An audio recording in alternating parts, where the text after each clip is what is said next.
Kuna mmoja kati ya wanawachuoni alisema, hapatengenei chochote katika umma huu wa Kiislamu ila kwa utaratibu ule ule walioanza nao wa zamani. Mtume kawakuta watu pale Maka wote Makureshi, lakini wanatofautiana kwa sababu ya kabila zao.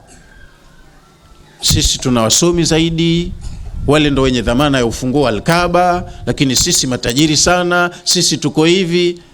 Ni tumbo moja wale Makureshi, lakini walikuwa wanatofautiana, wanagombana. Dini ndo ilokuja kuwaweka sawa. Madina baada ya hijra, Mtume kaenda kawakuta watu wako tofauti tofauti, wote ni Waarabu, lakini waliingia wakoloni wa Kiyahudi Madina, wakawagawa Waarabu wa Madina, wakajikuta na wenyewe Waarabu wa Madina wako tofauti kwa mujibu wa kabila zao kubwa zenye watu wengi, Ausi na Khazraji. Waligombanishwa Ausi na Khazraji, wakawa hawaozeshani wake kabila hizi mbili, hawaamiliani kibiashara, hata kusalimiana ilikuwa haiwezekani. Kila mwaka hauvuki salama, hawajaingiana mwilini kwa vita, wote Waarabu. Lakini waliolipanga suala la mgawanyiko huu ni wakoloni wa Kiyahudi, ili wawape watu shughuli, washughulike na hili jambo, wao wakoloni wachukue mali zao, heshima yao, utawala wao. Wamepewa shughuli, wanashughulika na njaa zao, mpaka rasilimali zao wao wenyewe hawana fursa ya kuzitumia, wanachukua wakoloni wa Kiyahudi wachache. Alipokuja Mtume sallallahu alaihi wasallam Madina, la kwanza aliwaunganisha, akawaambia, nyinyi ni ndugu, acheni tofauti zenu. Na kwa sababu wenyewe wote walimkubali huyu kuwa ni kiongozi wao, walisikia Maka kuna mtu anafanya kazi nzuri, sisi tunamhitaji. Huko jamaa zake wanampiga, mbona haji huku, sisi tunamtaka. Waliangalia profession ya mtu, wakasema huyu mtu sisi kwa alivyo tunamhitaji hapa kwetu, ni muhimu. Maka ananyanyaswa Mtume, Madina walimtaka, wao walimuagizia.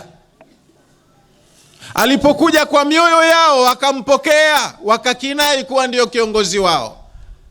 Kwa hiyo mambo ya mabadiliko yalikuwa rahisi. Maka ilikuwa ngumu sana kwa Mtume, lakini Madina alipata manpower, watu walimkubali, akawaunganisha Ausi na Khazraji, wakaacha tofauti zao.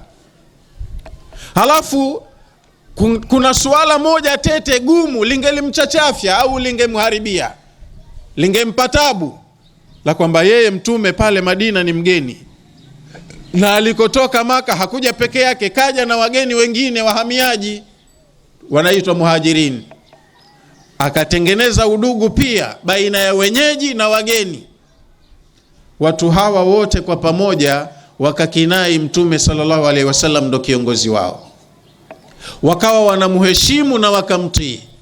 Mabadiliko au ufanisi wa utendaji wa mambo ya jamii, lazima kuwepo na common leadership,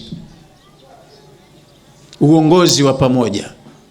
Kama hivi tunavyokuwa tukagombana kisiasa, vyama vingi, kila mtu anagombania urais, lakini tunakubali rais lazima awe mmoja, na anayepata anachukua madaraka, anasimamia mambo ya jamii nzima, pamoja na kwamba wamo ndani yake watu wanaomtaka na wengine hawakumtaka, lakini akisha take over power tayari anakuwa ni rais wa nchi, ana monitor mambo yote, shughuli zote, vitu vyote vya nchi. Na sisi kama hatujafanya hivyo, hakuna linalowezekana. Mtume aliweza pale kuondosha ukoloni wa Kiyahudi Madina bila ya kutumia nguvu ya silaha. Alikuja kufanya mapinduzi baridi. Mioyo ya watu wa Madina tu walio wengi walifanya mabadiliko wenyewe, wakasema badala ya kuwasikiliza viongozi wa Kiyahudi, hawa ni mahasimu wa mpenzi wetu, kiongozi wetu, kwa hiyo wakaelekea kwa Muhammad. Analoamrisha wanasikiliza, analokataa wanakataa. Akaharamisha mambo ya pombe, akaharamisha miamala ya riba Mtume, akaharamisha masala mengineyo ambayo yalikuwa ndiyo bezi ya uchumi wa Mayahudi, ndio maana wamemchukia. Kwa hiyo maisha yakawa nafuu, kwa sababu ile mirija waliokuwa wanaitumia Mayahudi kuwanyonya wenyeji wa Madina, Mtume aliikata. Katumia nini? Madaraka yake, ni kiongozi wao. Mali zilizokuwa zinaenda kwa Mayahudi zikarudi kwa wenyeji wenyewe, wakawa na nafasi wenyewe ya kufanya biashara, maisha yakawa nafuu, mabadiliko yakapatikana, maendeleo yakaja Madina.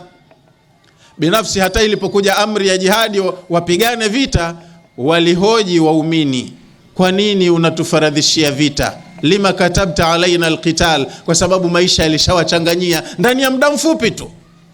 Sisi hatuwezi kufikia huko kama hatujawa na ustaarabu wa kukubali kufuata muongozo wa Mola wetu, tukapata utaratibu mzuri wa kusimamia mwenendo mzima wa jamii ya Waislamu, tukaongea kwa sauti moja sote, tukiwa tunataka jambo tukasema tunataka jambo letu hili, na tunawaambia wakaelewa ni nani wanasema, na tukikataa sote kwa pamoja tunasema hatutaki hili jambo, waelewe tunaowaambia ni akina nani wanasema hatutaki.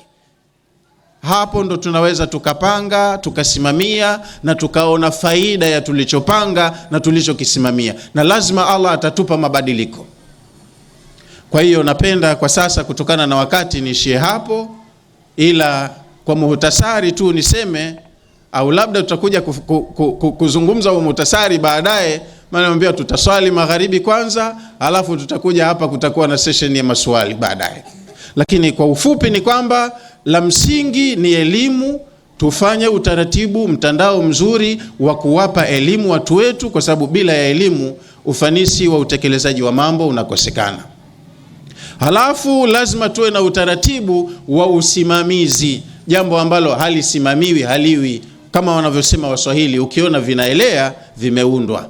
Kwa hiyo usione tu kitu kinaenda vizuri, mbona wenyewe wanakitunza na wanakisimamia. Chako usichokitunza hukisimamia hakiwezi kwenda vizuri.